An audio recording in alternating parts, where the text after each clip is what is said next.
Hello guys and welcome back to my channel. तो आज मैं एक्सप्लेन करने जा रही हूँ love is in the air का एपिसोड 1, जो कि एक angel and human love story है। इसमें जो हमारा मेन लीड है वो एक एंजल है एंड उसके पास दो प्यारे प्यारे वाइट से पंख भी हैं।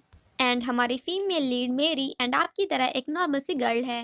एक्सप्लेनेशन स्टार्ट करने से पहले like the video, subscribe to my channel and don't forget to hit the bell icon to never miss any update. Me like a Hellcat.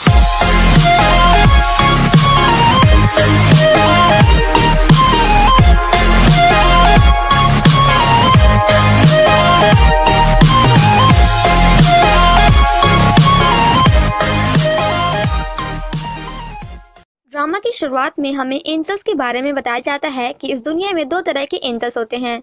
पहले जो अपने पावर्स का इस्तेमाल अच्छे काम एंड दूसरों की हेल्प करने के लिए करते हैं, एंड दूसरे जो अपनी पावर्स का इस्तेमाल बुरे काम करने के लिए करते हैं। एंड जो एंजल्स अपनी पावर्स का गलत इस्तेमाल करते हैं उनकी पावर्स कुछ दिनों के बाद गायब हो जाती है। एंड जो एंजल्स अपने पावर का इस्तेमाल अच्छे काम करने के लिए करते हैं उनकी पावर्स उनके बाद उनके बच्चों को मिल जाती है। आफ्टर दैट हमारा यहाँ पे इंट्रोडक्शन होता है हमारे इस ड्रामा के फीमेल लीड से, जिसका नाम है जियांग ये जो कि अपने चारों ओर कपल्स को देखती है। एंड यहाँ पे हमें पता चलता है कि हमारी फीमेल लीड अभी भी सिंगल है। जियांग की थोड़ी बहुत बातें सुनने के बाद हमें समझ में आता है कि हमारी फीमेल लीड पहले सिंगल नहीं थी, मतलब उसका बॉयफ्रेंड था, बट अभी इनका ब्रेकअप हो चुका है। आफ्टर दैट हमारा यहाँ पे इंट्रोडक्शन होता है हमारे इस ड्रामा के मेल लीड से, जिसका नाम है फंग मोए, जो कि एक 24 इयर्स ओल्ड एंजल है। फंग मोए हमें बताता है कि अभी वो एक ट्रेनी एंजल है। इसका मतलब कि अभी वो कम्प्लीटली एंजल नहीं बना है, अभी तो उसकी ट्रेनिंग चल रही है। एंड एंजल होने के कारण उसे अपनी लाइफ में डेली बहुत सारे अच्छे काम करने पड़ते हैं, जैसे कि लोगों को खतरे से बचाना, उनकी हेल्प करना एक्सेट्रा। एंड यहाँ पे हमें ये भी पता चलता है कि हमारे मेल लीड के पास काफी सारे सुपरनेचुरल पावर्स हैं। फंग मोए जब कॉफी पी रहा होता है तभी वहाँ पे एक एक्सीडेंट होने वाला होता है, जिसे देखकर हमारा फंग मोए वाज लाइक, लगता है ये लोग मुझे आराम से कॉफी भी नहीं पीने देंगे। जिसके बाद हमारा मेल लीड अपनी पावर्स का यूज करके उस एक्सीडेंट को होने से रोक देता है।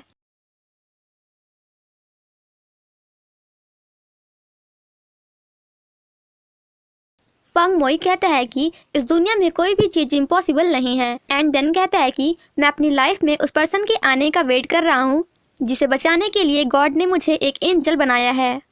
फंग मोई कहता है कि अगर इस दुनिया में मुझे किसी चीज से डर लगता है तो वो ये है कि अगर वो पर्सन मेरी लाइफ में नहीं आई जिसे मुझे बचाना है तो मैं इस दुनिया में हमेशा हमेशा के लिए भटकता रह जाऊंगा। तभी उसके बगल से हमारी फीमेल लीड जियांग निकलती है एंड उसके चारों ओर एक मैजिकल एयर राउंड करती है। द नेक्स्ट सीन में हम फंग मोए को एक ग्रैंडपा के पास देखते हैं, जो कि उससे कहते हैं कि अपने चारों ओर लोगों को देखो एंड उन्हें ऑब्जर्व करो, क्योंकि उन्हीं में से कोई एक ऐसा पर्सन होगा जिससे तुम्हारी किस्मत तुम्हें मिलाना चाहती है। आफ्टर दैट तुम्हें उस पर्सन की हेल्प करनी है एंड उससे हमेशा हैप्पी रखना है। आफ्टर दैट हम फंग मोए को हॉस्पिटल में देखते हैं, क्योंकि उससे एक दिन में काफी लोगों की हेल्प करनी होती है। एंड लोगों की हेल्प करने के लिए हॉस्पिटल से अच्छी जगह और क्या हो सकती है। जिसके बाद फंग मोए लोगों की हेल्प करता है। वहीं दूसरी तरफ हम उसी हॉस्पिटल में अपनी फीमेल लीड जियांग को देखते हैं, जिसकी हालत काफी खराब होती है, तो वह अपनी फैमिली को वॉइस मैसेज सेंड करते करते वहीं पे बेहोश हो जाती है। तभी वहाँ पे फंग मोए आता है एंड उसके आंसू पोंछते हुए कहता है कि मैं तुम्हारे साथ हूँ। एंड उन दोनों की सारी बातें हमारे फीमेल लीड की फोन में रिकॉर्ड हो रही होती हैं। फंग मोए जियांग को देखते हुए कहता है कि यार ये मुझे कुछ जानी पहचानी क्यों लग रही है। तभी उसे याद आता है कि ये लड़की तो मुझे 2 साल पहले मिली थी, जो कि मेरे कार में जबरदस्ती बैठ गई थी क्योंकि उसका उसके बॉयफ्रेंड से ब्रेकअप हो गया था। जियांग कहती है कि चलो अच्छा ही हुआ कि मेरा ब्रेकअप हो गया, बिकॉज अब मैं वो खा सकती हूँ जो कि मैं खाना चाहती हूँ एंड वो कर सकती हूँ जो मैं करना चाहती हूँ। इनडायरेक्टली मैं टोटली फ्री हो चुकी हूँ। जिसे देखकर हमारा मेल लीड वॉज लाइक, इस लड़की को कोई बीमारी है क्या, कैसी अजीब हरकतें कर रही है। देन अगेन हम फंग मोए को ग्रैंडपा के पास देखते हैं, जो कि जियांग की फोटो को देखते हुए कह रहा होता है कि प्लीज तू वो पर्सन मत बनना जिसकी मुझे हेल्प करनी है। ग्रैंडपा कहते हैं कि जिसकी तुम्हें हेल्प करनी है वो तुम्हारी किस्मत से ऑलरेडी जुड़ चुकी है एंड तुम उससे जितना ही नफरत करोगे उससे दूर जाने में तुम्हें उतनी ही प्रॉब्लम होगी। जिसे सुनकर फंग मोए कहता है कि ग्रैंडपा प्लीज अब आप ये मत कहना कि यही वो पागल लड़की है जिसकी मुझे हेल्प करनी है, इसके साथ मैं रहूंगा ना तो पागल हो जाऊंगा। ग्रैंडपा कहते हैं कि अगर तुम्हें लगता है कि ये लड़की वो नहीं है जिसकी तुम्हें हेल्प करनी है तो चलो फिर हम भगवान से खुद हिंट मांगते हैं। आफ्टर दैट वो फंग मोए से एक कॉइन लेते हैं एंड उसे एक मैजिकल बॉक्स में डालते हैं, जिसमें से एक मैजिकल बॉल निकलती है जिसमें लिखा होता है कि तुम्हें जिसकी हेल्प करनी है उसकी बॉडी में 3 मोल्स होंगे, यानी कि उसकी बॉडी में 3 तिल होंगे। पहला तिल होगा उसके लेफ्ट ईयर पे, दूसरा तिल उसके पैर पे एंड तीसरा तिल उसके चेस्ट पे। तभी फंग मोए को याद आता है कि जब वो जियांग के साथ हॉस्पिटल में था तो उसने उसके पैर में एक तिल देखा था। फंग मोए ग्रैंडपा से कहता है कि क्या मैं इस पागल लड़की की जगह किसी और की हेल्प नहीं कर सकता हूँ। तो जिस पर ग्रैंडपा कहते हैं कि क्या तू ग्रोसरी का सामान खरीद रहा है, जो तुझे एक सामान पसंद नहीं आया तो तूने उसे चेंज करके दूसरा ले लिया। वहीं दूसरी तरफ जियांग सोच रही होती है कि आखिर मैं यहाँ पे कैसे आई, क्योंकि मैं तो बाहर ही बेहोश हो गई थी। तभी नर्स उसे बताती हैं कि एक हैंडसम मैन ने आपकी हेल्प की है एंड वो पूरी रात आप ही के साथ था।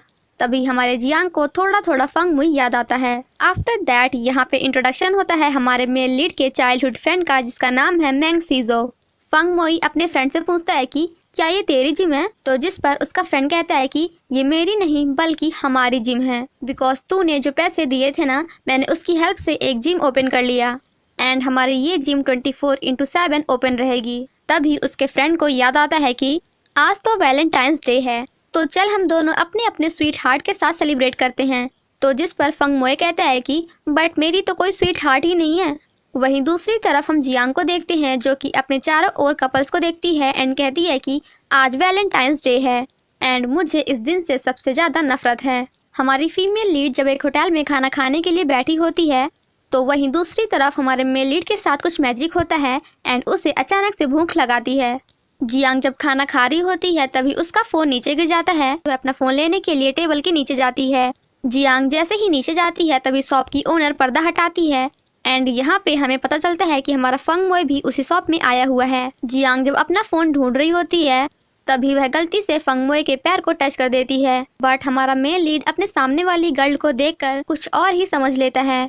शॉप की ओनर उन सभी से कह रही होती है कि आपकी किस्मत ने आपको यहाँ पे एक दूसरे से मिलाया है एंड आफ्टर दैट जैसे ही हमारी फीमेल लीड वापस ऊपर आती है वैसे ही हमारे फंग मोए को उसके लेफ्ट ईयर का तिल भी दिख जाता है।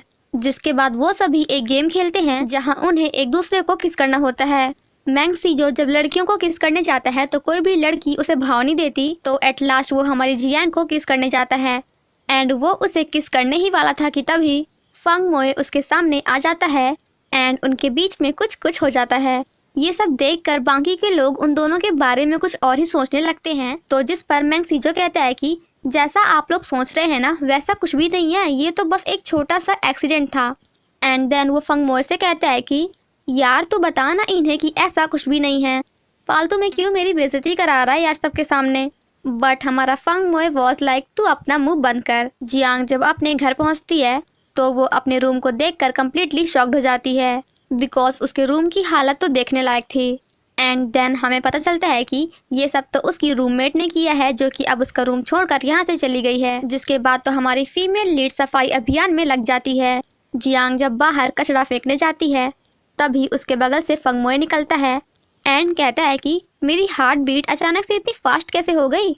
जियांग जब वापस घर आती है तो उसे फंग मोए के जिम का एडवर्टाइजमेंट कार्ड मिलता है जिसमें लिखा होता है कि हमारी जिम 24/7 ओपन रहती है, तो आप कभी भी आ सकते हैं। तो पहले तो जियांग उसे इग्नोर कर देती है, बट जब उससे पता चलता है कि उसके रूम में बिल्कुल भी पानी नहीं है तो वह भागते हुए फंग मोए के जिम जाती है एंड वहां आराम से शावर लेती है। जियांग जब अपनी बॉडी पे लोशन लगा रही होती है तभी वहां पे फंग मोए आता है एंड कुछ ऐसा हो जाता है।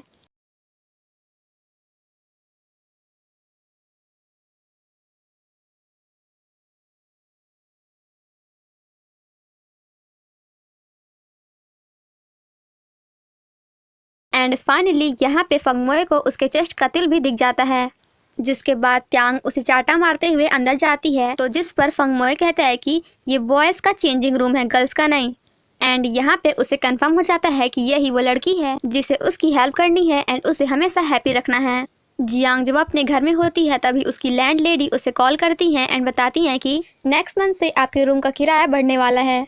जिसके बाद जियांग अपने मन में कहती है कि मेरी सैलरी के अलावा सबका प्राइस बढ़ता जा रहा है, लगता है कि मुझे एक नया रूममेट फाइंड करना ही पड़ेगा। वहीं हमारा फंग मोए उसके मन की सारी बातें सुन रहा होता है एंड कहता है कि लगता है कि यही वो लड़की है जिसकी मुझे हेल्प करनी है। क्योंकि जब भी मैं उसके पास होता हूँ तो मुझे उसके मन की सारी बातें सुनाई देती हैं। एंड देन कहता है कि क्यों ना मैं इस लड़की की जल्दी से हेल्प करके इस प्रॉब्लम को हमेशा हमेशा के लिए ख़त्म करूँ। तो क्या पता इससे मेरी ग्रैंड माँ भी जल्दी से जाग जाएं। अब इसके ग्रैंड माँ को क्या हुआ है ये तो हमें आगे पता चलेगा। नेक्स्ट मॉर्निंग जब जियांग एक नए रूममेट के लिए पोस्टर लगा रही होती है तभी फंग मोए आकर उसे निकाल देता है एंड कहता है कि इसे लगाने की कोई ज़रूरत नहीं है क्योंकि मैं तुम्हारा रूममेट बनने के लिए तैयार हूँ। त्यांग उससे अपना पोस्टर वापस लेते हुए कहती है कि यहाँ पे इतने सारे पोस्टर्स हैं, तुम उन्हें टच करो, मेरे पोस्टर को ना छूना भी मत। फंग मोए कहता है कि मैं रूम देखने कब आ सकता हूँ। तो जिस पर जियांग कहती है कि क्या तुम पागल हो या फिर तुमसे चाइनीज़ आती नहीं है, क्योंकि इसमें साफ साफ लिखा हुआ है कि मुझे एक गर्ल रूममेट की ज़रूरत है और क्या तुम एक गर्ल हो, सो प्लीज़ मेरे पोस्टर को टच मत करना। जियांग के जाने के बाद फंग मोए अपने मैजिक से कुछ ऐसा करता है।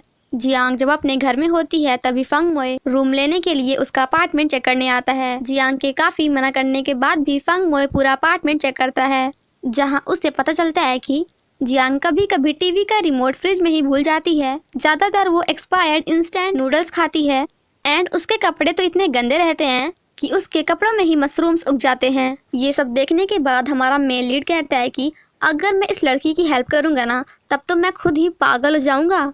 फंग मोए जियांग से कहता है कि मैं तुम्हारा रूम लेने के लिए तैयार हूँ, पर जियांग उससे मना कर देती है। तभी उसके अपार्टमेंट की लाइट गोल हो जाती है जिसे देखकर वह काफ़ी डर जाती है एंड फंग मोए से कहती है कि मैं तुम्हें अपना रूम देने के लिए तैयार हूँ, बट तुम्हें यहाँ आज रात ही शिफ्ट होना होगा। आफ्टर दैट फंग मोए वॉशरूम जाता है एंड अपने मैजिक से लाइट ऑन कर देता है। इसका मतलब कि उसने जानबूझ के लाइट को ऑफ किया था। जब वो वॉशरूम जा रहा होता है तभी वो जियांग के डॉग को देखकर काफ़ी डर जाता है एंड यहाँ पे हमें पता चलता है कि फंग मोए को कुत्तों से एलर्जी है।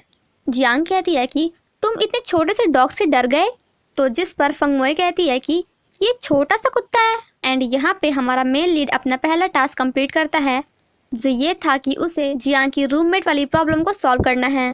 जियांग ग्रैंडपा से कहता है कि मैं उस लड़की की हेल्प सिर्फ और सिर्फ 3 महीने तक करूँगा, मुझे इससे फ़र्क नहीं पड़ता है कि बाकी के एंजल्स अपनी पूरी लाइफ टाइम तक उसी पर्सन की हेल्प करते रहते हैं। तो जिस पर ग्रैंडपा कहते हैं कि ये तो धोखा हुआ। नेक्स्ट मॉर्निंग हम जियांग को उसके ऑफिस में देखते हैं जहां वो सभी को अपने स्मार्ट वॉशरूम के बारे में बता रही होती है। एंड मैंने तो आपको ये बताया ही नहीं कि हमारी जियांग एक इन्वेंटर है जो कि छोटी मोटी चीज़ों को इन्वेंट करती रहती है। जियांग की ऑफिस में एक और कलीग होती है जिसका नाम होता है एनजी, जो कि जियांग की आइडिया को कॉपी करके एक नया प्रेजेंटेशन तैयार कर देती है। सेम नाइट हम जियांग को उसके कलीग्स के साथ एक बार में देखते हैं जहां वो सभी पार्टी कर रहे होते हैं। वहीं दूसरी तरफ फंग मोए भी अपने फ्रेंड के साथ उसी बार में होता है। देन नेक्स्ट सीन में हम कुछ बॉयज को देखते हैं जो कि एक लड़की को परेशान कर रहे होते हैं। तभी वहाँ पे जियांग आती है एंड उसकी हेल्प करने की कोशिश करती है, बट वो सभी उसे ही परेशान करने लगते हैं। उनमें से एक लड़का जियांग को टच करने ही वाला होता है कि तभी फंग मोए आकर उसका हाथ पकड़ लेता है एंड जियांग से कहता है कि जब तुम खुद हेल्पलेस हो तो फिर दूसरों की हेल्प क्यों कर रही हो। एंड देन कहता है कि आज से एंड अभी से अब तुम मेरी रिस्पॉन्सिबिलिटी हो। एंड इसी के साथ हमारा एपिसोड 1 यहीं पे ख़त्म हो जाता है। Thank you so much guys for watching my explanation. Stay safe and healthy. Bye bye.